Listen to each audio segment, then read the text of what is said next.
Hello. Thank you. Let me just take. My name's Roberta. If you don't know, this is and you're new. Let me just take this opportunity to thank you guys so much for watching, subscribing, supporting. And I'm in a different kind of setting today. I'm on my bed, so it's a bit different, and you can kind of see a bit more of me. Ooh. Anyway, so I just wanted to say also, like, please do not hate me for talking about these things, for making these story times. This is a way of me, like, this is like therapy for me, because people have different ways of therapy. Some people write blogs, some people write stories, but making a video about these stories are my way of therapy and forgetting about them. So please do not hate me. Do not think that I'm a horrible person, because I'm not. These things just really annoyed me, and I wish I had YouTube at the time, because I would have forgotten about it by now. But I just wanted to say that please do not hate me for this. Another thing I wanted to say is that I'm not perfect. Like, I believe only God is perfect, so please do not judge me and say, oh, like, she's so rude, she's so ratchet, because I'm not.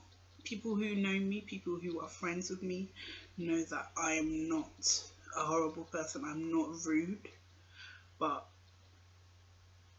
people will try to just push good, nice people's buttons. It happens because they just want to see how they, like, break. But yeah, I'm gonna combine two stories because they're not.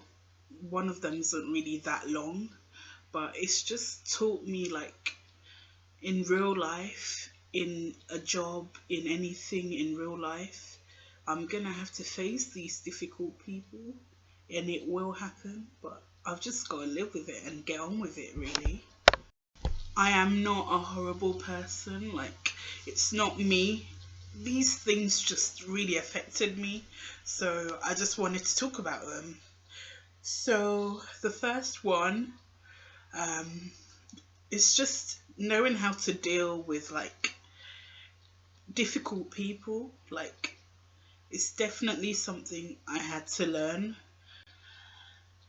Basically, okay, let me just start the story. It might be all over the place.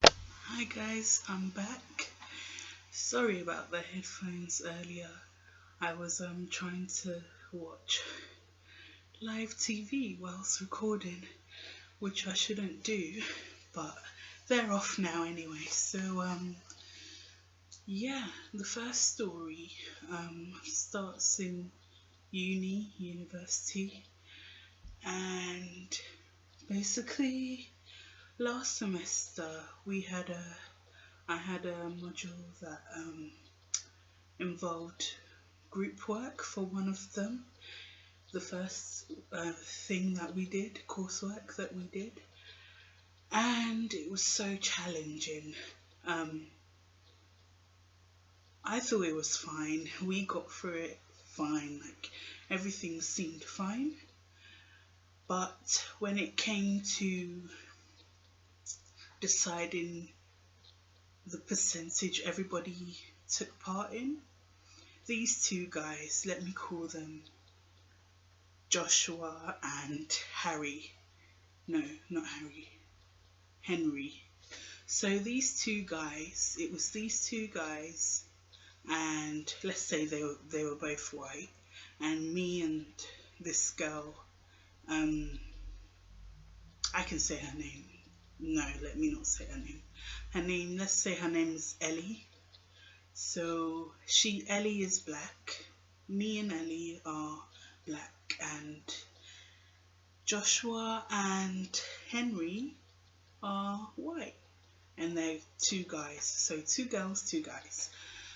That's fine. So when it came down to, like, deciding who did a certain amount percentage of work, they felt that they did all the work and not even most of it. They think they did all of it and we did nothing. And they basically said that when they asked us what we wanted to do, we didn't say anything. Meanwhile, that is a lie. When we asked, okay, is there anything else you want us to do? These guys will be like, oh no, it's okay, like we've done everything and stuff. But not knowing that they went, off on their own, them to do work behind our back. So we thought, wait, hold on, this is group work. We're meant to be working as a group, not going separately and doing work on our own. And there was a lack of communication. It was so bad. And they were saying, the girl Ellie just didn't turn up to most of the meetings. Fair enough, but she did say like why she didn't turn up and stuff. And it wasn't all the time. Like, they lied so much. Like, it was so bad that we had to speak to the lecturer, like the teacher, let's say. We had to speak to him, like sit down and speak to him, because what they were saying was just horrible. Like, they were lying, and I was just like, whoa. Ellie was, on the other hand, was so angry, like, obviously because she's an international student from Nigeria, and she doesn't like inequality when it comes, especially because it looks so bad because they were white and guys and we were black and we were girls. I'm not saying it had anything to do with that, but it just looked wrong, She was like, yeah, they're so like horrible, like it might be a race issue, because one of them, so surprised. I thought Henry would be the one who would be more like, really harsh, but Joshua turns around and he's like, oh, well, I don't really care about marks when it comes to everyone else. I just want to make sure I get a good mark, which is fine, but you shouldn't be saying that. You're so selfish, like, so you don't care about everybody else. Basically, they can get a bad mark as long as yours don't get affected. So, and then Henry was just like, you know what, we can negotiate, it's fine, as long as it, my mark doesn't get affected hugely, it's fine. But he felt like he deserved like 40%, and the other guy felt like he deserved 40%. So were they, I'm like, hold on, are you trying to say I did 10% and she did 10%? That is not true. Actually, they felt like she did 5% and I did 15%. I'm like, nigger. Anyway, so yeah, so that's what happened, and it just made me think, like, when you're working in the real world in a job, like I want to be a journalist, there will be people you have issues with. You just have to deal with it and get on with it, really. Yeah, it wasn't fun. Like, our marks didn't get affected that much, but I think it would have been more. But the lecturer did say in the marks that he understands there were issues with communication, and in a group you shouldn't be going off and doing your own thing, because then why are you in a group if you're going to go off and do your own thing? But it got resolved in the end, and this video is so long, but anyway, that's that story done. It taught me a lesson that I just have to work with people that might be difficult, and I have to learn to calm myself down. I literally did not say anything. I just sat there and was like, yeah, okay, if that's what you think, okay then. cool. And I was just telling Ellie that she needs to calm down. Like, everything will be fine. You know, like, we know what we've done is enough, and we've done enough, like, to get us a good mark. And we did. So, yeah. I got a 2-1. She got a 2-1. I don't know what they got, but we got 60%, which is quite good. So, I don't really care. I just wanted to talk about how angered I was at the time. Obviously, with me, when I'm angry, I don't show my anger. I don't like to show my anger because I'm just not that type of person. I will just sit in my anger and be like, you know what, let me calm down. Because if I let it out, you might not like what you hear. So I just keep my anger, and I don't like to voice when I'm angry. So I'll just sit and be quiet instead of talking. Okay, so the second story, right? This first story turns out to be longer than it should have been, but this second story is basically about a friend that me and my other friend had that just had issues. Like, she clearly has a personality disorder. No offense, but it's a real thing. Like, it's an actual thing.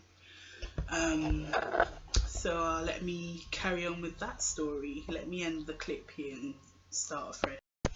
I also wanted to say I have forgiven them for everything.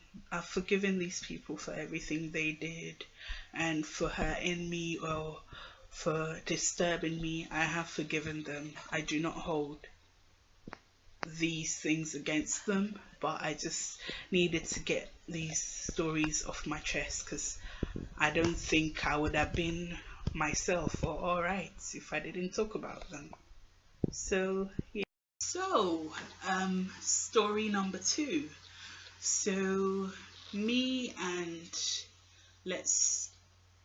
I don't know, she might not want me to say her name, but let me say her name's Abby. I met her on Freshers Week in the first year, so I should be in my 3rd year. So I started in 2013, and yeah, so I met her there. We started getting close quite quickly. So we're from the same country. I'm Ghanaian, she's Ghanaian, so that started things quite quickly. We got close quickly because it was just easier. Like, we're from the same country, similar likes and dislikes, so we got on quite well. And then we spent a lot of time together. Like, first year we were like twins. We went everywhere together. We were hardly apart. And then, well, at this point we both met let's call her Jack. We both met Jack, and yeah, she seemed really nice. She was really, really nice. And so I think Abby knew her before I knew her. So I was like, okay, that's cool. Like, we can all be friends. And never mind, like, on the side note, Jack is from the same country as us. She's from Ghana as well. But she came from Norway. Yeah. And I'm from London. Abby's from Milton Keynes.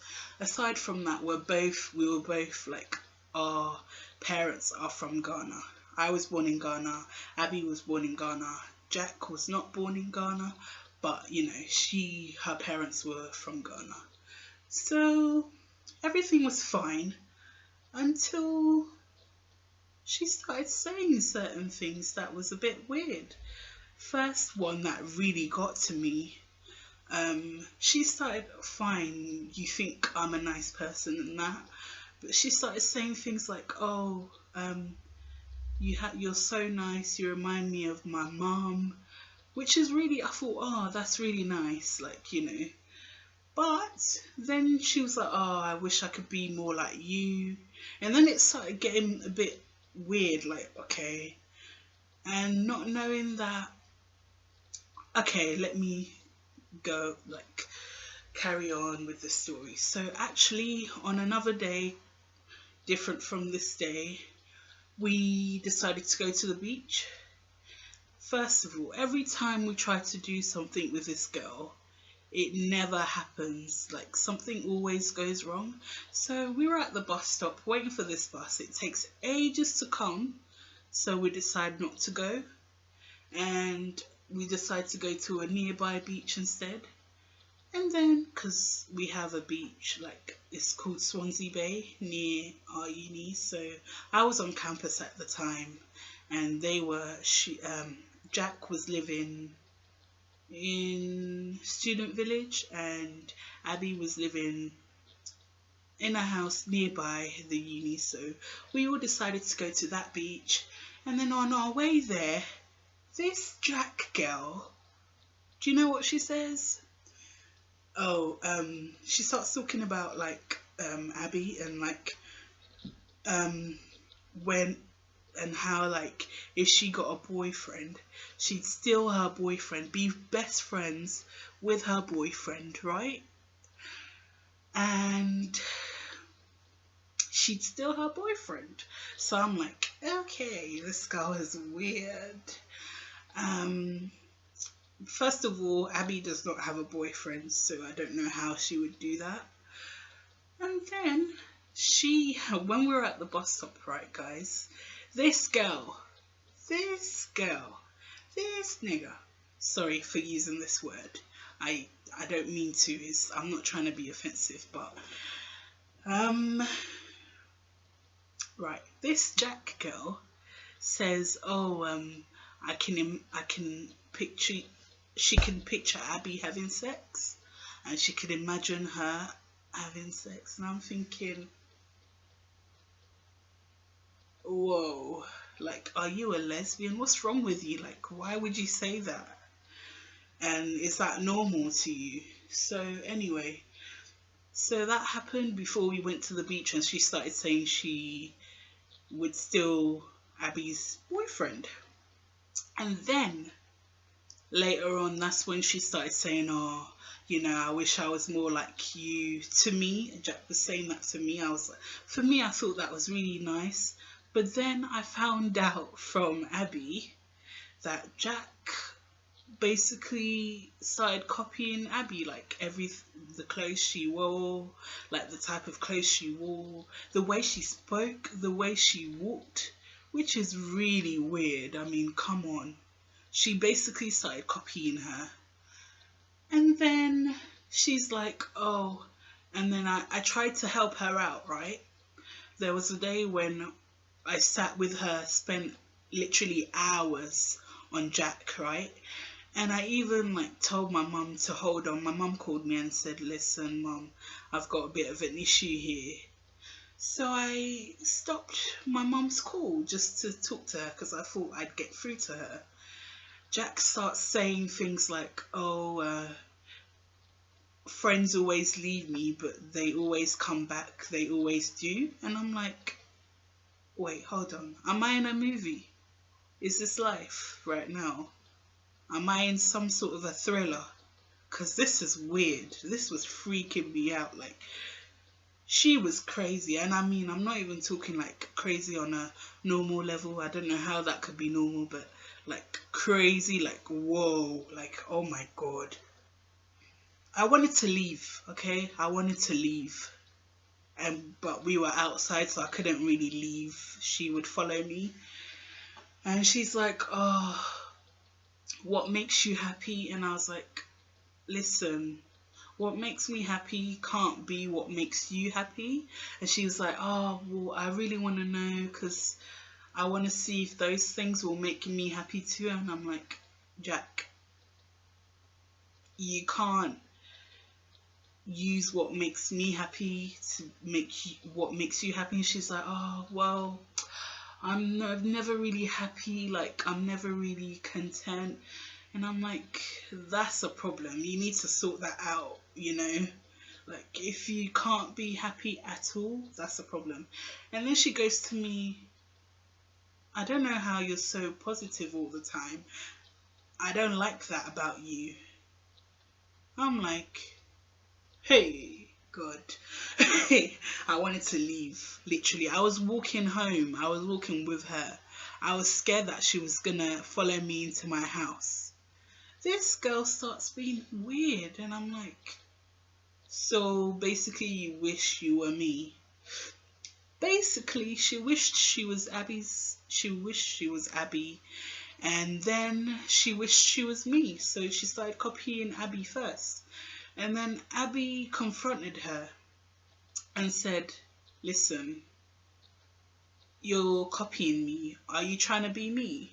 And she was like, no. She lied at first that she wasn't. But Abby is smart. She knew she was copying her. So she was like, listen, I'm not comfortable with you doing this. You need to stop. That's what Abby said to Jack. You need to stop. Like, I'm not happy with this.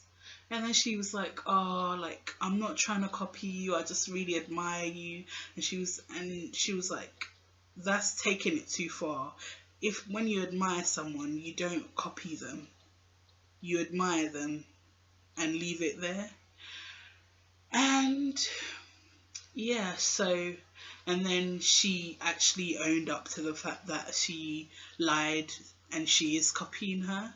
So Abby stayed away from her, which is really, really, it's actually the best thing she did, because you just have to stay away. Like, you can love them from a distance, you don't have to talk to them. And yeah, so for me, stupidly enough, I stayed friends with her and I tried to help her. I did so much just to talk to her, to say, listen, you can't be depressed like this.